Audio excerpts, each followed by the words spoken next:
भाई तुमने सवाल लगाया है, दीक्षित तुमने तो लगाया नहीं, लग गया। इसमें जो तुमने सवाल लगाया है तुमने ऐसे लगाया होगा जैसे कल बताया था। इसमें क्या करते हैं, हर का करते हैं इसमें गुणा और इसको कर देंगे इसमें प्लस कर देंगे, है ना। सबसे पहले जो हमने भिन्न बताई थी, भिन्न याद है ना, जिसको p बटे q के रूप में लिखा जाए वो भिन्न है और q बराबर कभी भी 0 नहीं होना चाहिए। तो ये होती सबसे पहले भिन्न में समझना है। तो भिन्न हमने कितनी प्रकार की पढ़ी थी, 3 प्रकार की भिन्न पढ़ी थी। जैसे ये भिन्न है, ये उचित भिन्न है हमारी, है ना। ये कैसी है, अनुचित भिन्न है। और ये कैसी है, सही बटा वाली भिन्न है ना। ये कैसी है, सही बटा वाली भिन्न। तो भिन्न 3 प्रकार की होती है मोस्टली, उचित भिन्न, अनुचित भिन्न और सही बटा वाली भिन्न। तो ये जो सवाल लिखा हुआ है इसमें सारी भिन्नें कैसी हैं, सही बटे वाली। तो हम भी सवाल को भी सही बटे के हिसाब से लगाएंगे।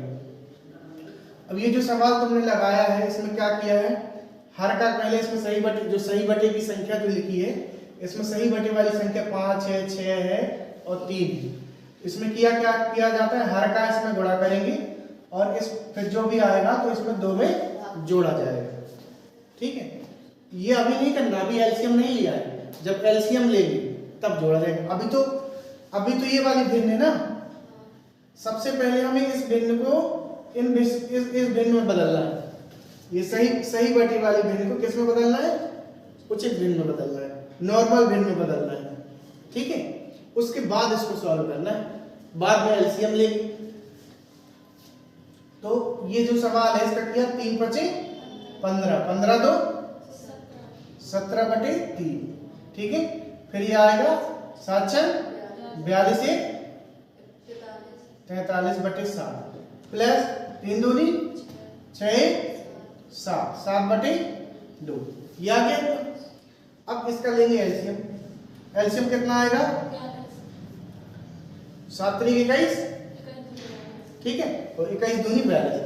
तीनों संख्याओं का गुणा इसमें इसलिए कर रहे हैं, जब हमने कल सिखाया था कि जरूरी नहीं है कि तीनों संख्याओं का गुणा किया जाए और ये भी जरूरी नहीं है कि 2 संख्या में ही आ जाए। तो 3 संख्या का गुणा भी कर सकते हैं, 4 का भी कर सकते हैं, हो सकता है 2 संख्या के गुणा में भी आ जाए, है ना। यहाँ तीनों का इसलिए करना पड़ रहा है कि 7 × 3 = 21 हो गया और 21 में 2 का भाग नहीं जाएगा।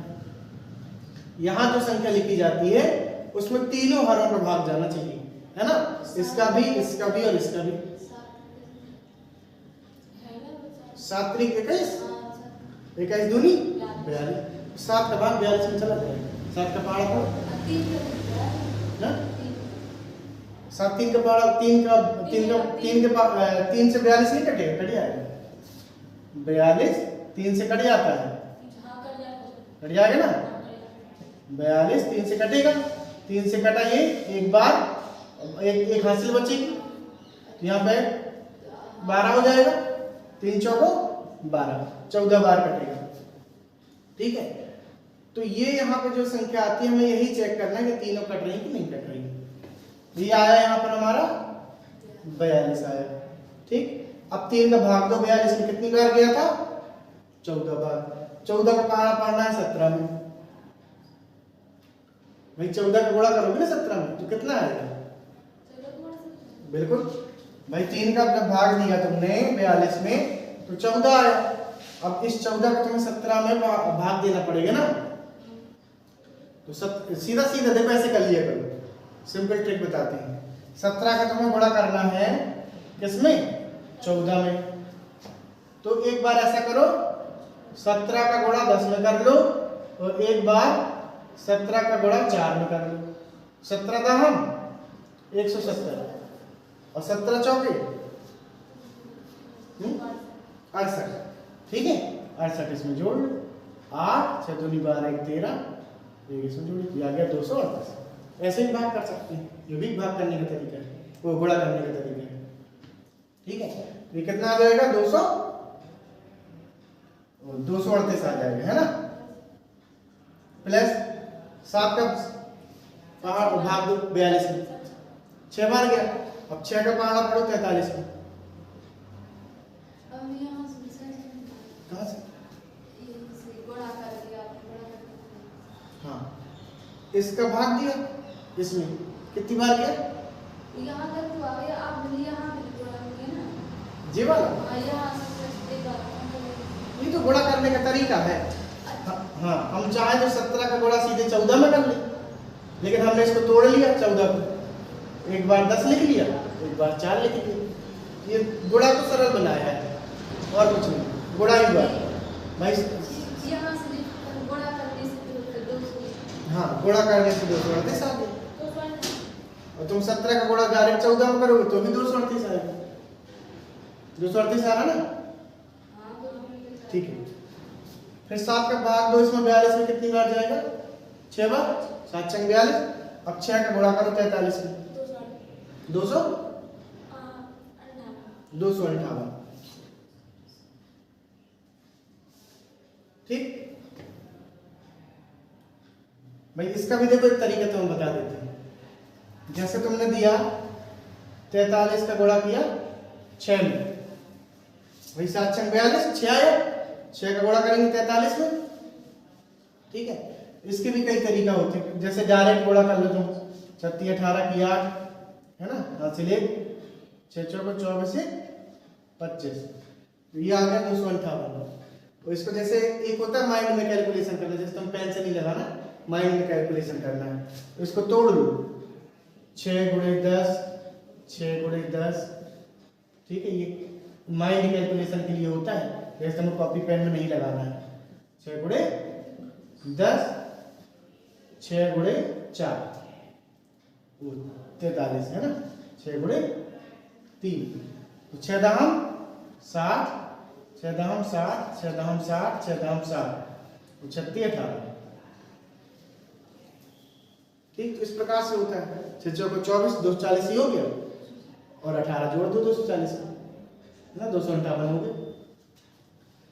तो कई तरीके होते हैं भाग करने का। ये है एक जापानी विधि गुणा करने की, वही बताएंगे। जापानी विधि होती है ऐसे, इस प्रकार से वो लोग करते हैं, उसमें संख्या नहीं लिखते, केवल लाइन खींचते हैं, वो जापानी विधि, जापान के लोग लगाते हैं। ठीक, तो ये तो माइंड गैसिंग, अपन माइंड में जैसे कैलकुलेशन करना चाहें तो ये वाली सिंपल है, और बाकी नॉर्मल करना चाहो तो ये वाली कर लो। इसी तरीके से इसको करेंगे, तो 2 का भाग देंगे 42 में, कितनी बार जाएगा? 2 का भाग देंगे ना 42 में, कितनी बार जाएगा? 2 दूनी 4, 2 एकम 2, कितनी बार गया? 21 बार गया। 2 दूनी 4, 2 एकम 2, 21 बार गया। 21 का गुणा करेंगे 7 में। ठीक, 21 का गुणा 7 में करेंगे, तो इसी तरीके से कर सकते हैं। 7 दाम 70, 7 दाम 70, 7 दूनी 14, 140, 140 में 7 जोड़ दो, 147 आ गया। ये माइंड कैलकुलेशन है, माइंड में कर सकते हो। कैसे किया हमने? यहाँ पे आया था कितना? 21, 21 में गुणा करना है 7 का। ठीक है, 21 गुणे 7 करना, तो 7 दहम 70, 7 दहम 70 हमने 2 बार किया, 7 एकम 7 हो गया 21 बार, 7 दूनी 14, 140 हो गया, 7 ही 147 हो गया। ये माइंड कैलकुलेशन होती है 147। अब इन सबको काउंट करो, कितना आ रहा काउंट करने में? एक है सर, आपने यहाँ पे प्लस करके और वहाँ से, अच्छा हाँ, ये प्लस ही होगा।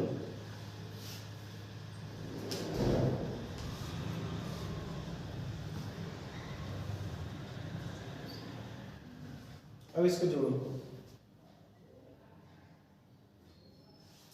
200 200 400 500 है ना, इस तरीके से जोड़ सकते हैं।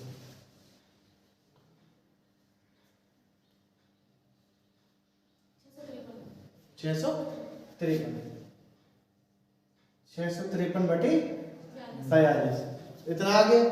मतलब 653 में 42 का भाग देना है। सीधी सी बात है, 653 में कितने 42 निकल रहे हैं, यही होता है भाई। इसमें अंश बड़ा है और छोटा है। 653 में हमें देखना कितने 42 निकल रहे हैं, लेकिन ये बहुत बड़ी संख्या है, इसका क्या कर देंगे हम लोग? भाग दे देंगे 42 का, एक बार जाएगा। ठीक है, 5 में 2 गई 3, 6 में 4 गए 2, यहाँ 3 उतार लिया इसे। अब कितनी बार जाएगा 42 का भाग इसमें? 4 5 20, भाई अब 3 अंक है ना, यहाँ 42 है, यहाँ 233 है, तो 4 का पहाड़ा पड़ेगा 23 में, 4 पंचे 20, तो 5 बार जाने की उम्मीद है, 5 दूनी 10, हासिल 1, 5 चौको 20, 21, चला गया 210, ठीक है, 5 बार चला गया। ऐसे गैस करते हैं, 4 का पहाड़ा पड़ेंगे 23 में, इस प्रकार से गैस किया जाता है। तो 4 पंचे 20, यानी कि 5 बार जाने की उम्मीद है, क्योंकि 42 का पहाड़ा ऐसे सबको तो आता नहीं है, तो गैस किया जाता है। मान लीजिए तो 2 ही अंक है, 4 अंक दिए, 5 अंक दिए, तो उसके पहाड़े नहीं आते, तो गैस करना पड़ता है। तो यहाँ पे 3 में 0 जाएगा, 3 में 1 गया 2, तो ये हमारा हो गया शेष। ये क्या हो गया? शेष हो गया, ये भागफल हो गया, ठीक है, ये भाजक हो गया। तो जो शेष होता है इसी को अंश कहा जाता है, शेष को ही अंश कहते हैं। ऊपर क्या आ जाएगा? 23, और ये जो संख्या होती है किसी जिसका भाग दिया जाता है, ये जो भाजक होता है यही हर होता है, भाजक को ही हर कहते हैं। भाई नीचे की संख्या को ऊपर भाग दिया जाता है ना, तो ये हर है, इतना तो हमें ज्ञात ही है कि ये हर है, तो हर की जगह हर रख लो, ठीक है, बचा 15, तो 15 यहाँ आ जाएगा, तो हो जाएगा 15 सही 23/42, ये इसका आंसर है। इसमें ये वाला आंसर तो सही है। एक देखो पांचवा, पांचवा क्या दिया है? नन ऑफ दीज, यही सही आंसर है। पांचवा नन ऑफ दीज, यही सही आंसर है, ठीक है।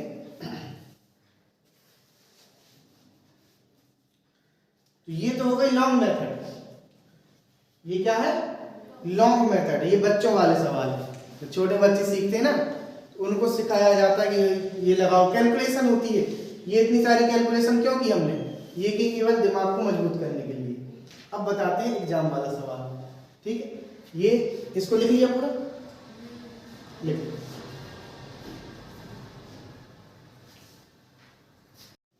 तो ये थी कौन सी? Long trick. अब देखेंगे इसी की शॉर्ट ट्रिक। लॉन्ग ट्रिक केवल घर में ही लगाना है, एग्जाम में शॉर्ट ही लगाना है, क्योंकि एग्जाम में सबसे इंपॉर्टेंट क्या होता है? टाइम बचाना। वहाँ पे लिमिटेड टाइम होता है, घर में तो है अपने पास पर्याप्त टाइम, तो वहाँ पे माइंड कैलकुलेशन अपनी जितनी करनी। देखो लॉन्ग ट्रिक लगाओगे तभी शॉर्ट ट्रिक समझ में आएगी। अगर कोई सोचे कि डायरेक्ट शॉर्ट ट्रिक लगा के समझ जाए तो नहीं होता, एक बार हमें लॉन्ग ट्रिक लगाना चाहिए, है ना। लॉन्ग ट्रिक से क्या होता है? माइंड हमारा उस चीज को एक्सेप्ट कर लेता है सवाल में, और जब लॉन्ग ट्रिक आती है तो शॉर्ट ट्रिक लगाने में सरलता होती है। शॉर्ट ट्रिक क्या है इसकी? शॉर्ट ट्रिक ये है कि जो इसके सही बटे वाली अंक हैं उसको हम अलग कर दें, ठीक है, और जो भिन्न हैं उनको अलग कर लें। ये इसका तरीका होता है शॉर्ट ट्रिक। 5 + 6 + 3, इनको क्या करेंगे? अलग कर लेंगे, और जो भिन्न है इसको अलग कर लेंगे। 3/2 को 2/3 + 1/7 + 1/2, इनको हमने अलग कर लिया। इसको जोड़ लो, ठीक है, तो 6 दूनी 12, 2 14 आ गया यहाँ पर, ठीक, प्लस इसका ले लो एलसीएम। एलसीएम में क्या जाएगा? 42। अब सवाल सरल हो गया, ठीक है। 3 का पहाड़ा पड़ा है, हमने 42 में कितनी बार गया? 14 बार। 3 का भाई, ये तो हर चेंज नहीं हुआ है, हर सबके वही 3 7 2, हर तो वही है ना, केवल क्या बदल गया? अंश, जो हमारे बहुत बड़े बड़े अंश आ रहे थे वो बदल गए, है ना। तो 3 का पहाड़ा हमने पढ़ा था, 42 में कितनी बार गया था? 14 बार गया था। 14 दूनी, अब इसका 2 में गुणा करोगे, इसको भाग दोगे, फिर इसमें गुणा करोगे। 14 दूनी 28, 7 6 42, 6 एकम 6। 2 का पहाड़ा 42 में कितनी बार गया था? 21 बार गया था। 21 एकम 21, ठीक है। 14 प्लस, अब इसको जोड़ दो, इस 6 को सबसे पहले 21 में जोड़ दो तो कितना हो जाएगा? 27 हो जाएगा। अगर तुम्हें 27 का पहाड़ा आता है तो सीधे सीधे आ जाएगा, एक बाद में जोड़ सकते हो तुम। यहाँ पर 28 है, 27 दूनी कितना होता है? 27 दूनी 54, ठीक है, और एक एक्स्ट्रा यहाँ पर तो आ जाएगा 55। ठीक, तो ये आ जाएगा तुम्हारा 55/42। हमने कहा था 20 तक पहाड़ याद कर लेना। ठीक है, याद कर लेना 20 तक पहाड़, फिर 30 तक याद करवा दें। हम तुम्हें 50 तक पहाड़ याद करवा देंगे, और 50 तक पहाड़ याद करने का काफी मजबूत मैथ हो जाती है ना।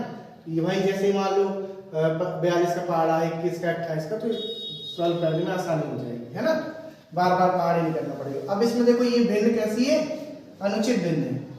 ऊपर अंश बड़ा है, छोटा है, तो भिन्न कैसी हो गई, अनुचित भिन्न हो गई। और जो हमारी भिन्न बनी है 14 सही 55/42, ये भिन्न हमारी बनी हुई है। ठीक है, इसको हमें और सॉल्व करना है। तो हम 55 में से 42 घटाएंगे। 55 में कितने 42 निकल रहे हैं, एक ही 42 निकलेगा। तो 55 में 42 घटा देंगे, कितना बचेगा,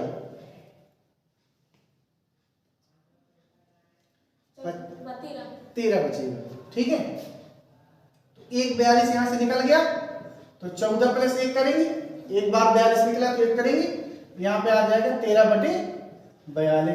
तो आंसर क्या हो जाएगा हमारा, 15 सही 13/42। सही आया था आंसर, यही था ना। बहुत ही लॉन्ग ट्रिक, ये है शॉर्ट ट्रिक। इसमें क्या है, संख्याएं छोटी होगी, सॉल्व करने में आसानी होगी, उसमें संख्या बहुत बड़ी थी। ठीक है, तो दोनों तरीके हमने तुम्हें बता दिए, तो दोनों तरीके आना चाहिए।